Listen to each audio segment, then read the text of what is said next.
Ang mabuting balita ng Panginoon ayon kay San Mateo. Noong panahong iyon, sinumbatan ni Jesus ang mga bayang ginawa niya ng maraming kababalaghan sapagkat hindi sila nagsisi tumalikod sa kanilang mga kasalanan. Kawawa ka, Chorazin! Kawawa ka, Bethsaida! Sapagkat kung sa Tiro at Sidon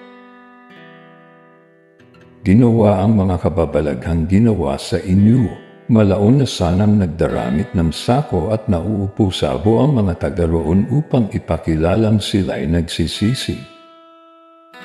Ngunit sinasabi ko sa inyo,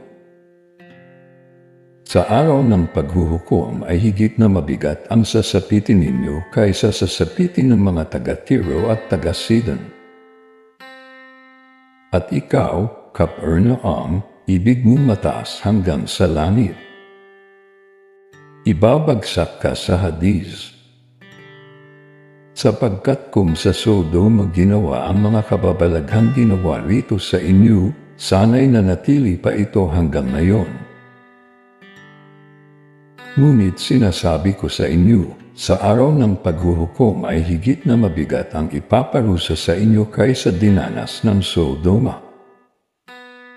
Ang mabuting balita ng Panginoon. Pinupuri ka namin, Panginoong Hesukristo.